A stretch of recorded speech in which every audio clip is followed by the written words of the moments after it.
जब जब इस धरती पर पाप बढ़ा है तब भगवान विष्णु ने अवतार लिया है और दुष्टों का नाश किया है।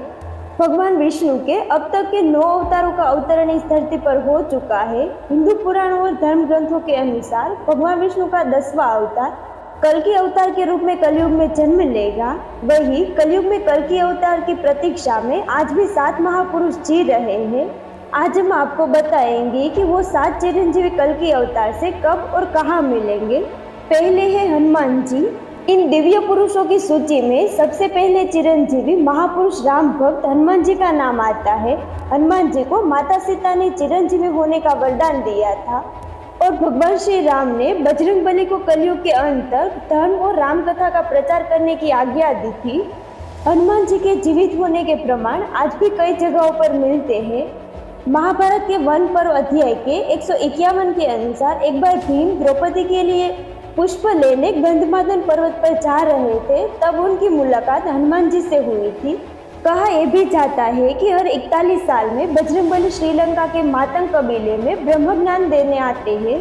कलयुग के अंत में जब पाप की सीमा बढ़ जाएगी तब भगवान कल्कि इस पृथ्वी लोक पर अवतरित होंगे।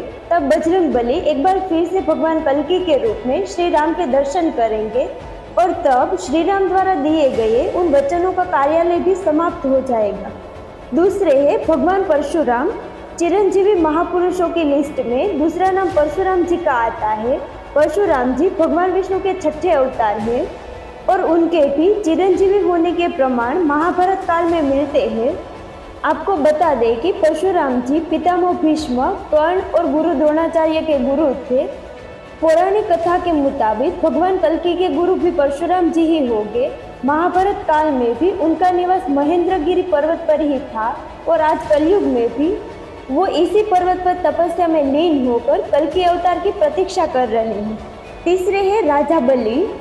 अगले महापुरुष है राजा बलि। राजा बलि श्रीहरि भक्त प्रहलाद के वंशज थे। उन्होंने अपने बल से तीनों लोगों को जीत लिया था। इसके साथ ही उनको बहुत बड़ा दानवीर भी माना जाता है। पौराणिक कथाओं की माने तो भगवान विष्णु ने राजा बलि के घमंड को तोड़ने के लिए वामन अवतार लिया था। एक बार श्रीहरि राजा बलि के यज्ञ में शामिल हुए। यज्ञ के दौरान सभी ब्राह्मण अपने लिए राजा बलि से कुछ न कुछ दान मांग रहे थे, जो राजा बलि उन्हें दे भी रहे थे। जब वामन देवता की बारी आई तो उन्होंने सिर्फ 3 पग भूमि राजा बलि से मांग ली।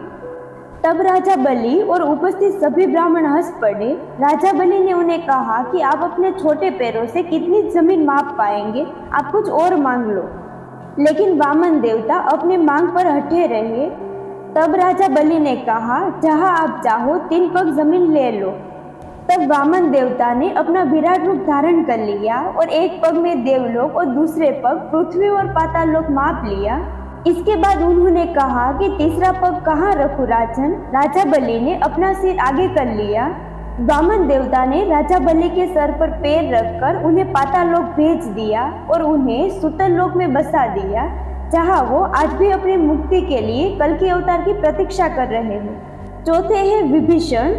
मित्रों, अब हम बात करेंगे चौथे महापुरुष लंका अधिपति विभीषण के बारे में। विभीषण प्रभु राम के अनन्य भक्त थे। जब लंकापति रावण ने माता सीता का हरण कर लिया था, तब विभीषण ने अपने भाई रावण को काफी समझाया था कि भगवान राम से शत्रुता न करे, जिसके बाद रावण ने उन्हें अपनी लंका से निकाल दिया था।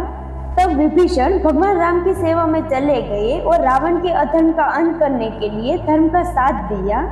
यही कारण है कि भगवान श्री राम ने विभीषण को चिरंजीवी होने का वरदान दिया था, जो कि आज के युग यानी कलयुग के अंत तक जीवित रहेंगे। विभीषण के जीवित होने के प्रमाण रामायण काल के बाद महाभारत काल में भी मिलते हैं। युधिष्ठिर के राजसिंह यज्ञ के दौरान सहदेव विभीषण की मुलाकात हुई थी। कलयुग में विभीषण कहाँ है, इस बात की जानकारी किसी को नहीं है, लेकिन यह जरूर पता है कि उनका इस युग में भी होने का सिर्फ एक लक्ष्य है, जो है अपने प्रभु के अवतार कल्कि से मिलना। 5वें है अश्वत्थामा। इन 7 महापुरुषों में अश्वत्थामा का नाम भी शामिल है, गुरु द्रोणाचार्य के पुत्र। अश्वत्थामा आज भी इस पृथ्वी लोक पर मुक्ति के लिए भटक रहे हैं। महाभारत के युद्ध में अश्वत्थामा ने कौरवों का साथ दिया था। धर्म ग्रंथों के अनुसार भगवान श्री कृष्ण ने ब्रह्मास्त्र चलाने के कारण अश्वत्थामा को कलयुग के अंत तक भटकने का श्राप दिया था। अश्वत्थामा के संबंध में प्रचलित मान्यता है कि मध्य प्रदेश के असीरगढ़ किले में मौजूद प्राचीन शिव मंदिर में अश्वत्थामा हर दिन भगवान शिव की पूजा करने आते हैं। अश्वत्थामा भी कल के अवतार की प्रतीक्षा कर रहे हैं। कहा जाता है कि अश्वत्थामा भगवान शिव का एकलौता ऐसा अवतार है जिसकी पूजा नहीं की जाती, परंतु कल के अवतार में अश्वत्थामा का एक अहम रोल होगा जो आने वाली पीढ़ी तक उनका गुणगान करेगी। छठे हैं महर्षि व्यास। महर्षि को वेद व्यास के नाम से भी जाना जाता है क्योंकि उन्होंने ही चारों वेद, महाभारत, 18 पुराण और भगवद गीता लिखी थी। महर्षि व्यास जी ने भगवान कल्कि के जन्म से पहले उनके अवतार के बारे में ग्रंथों में लिख दिया था।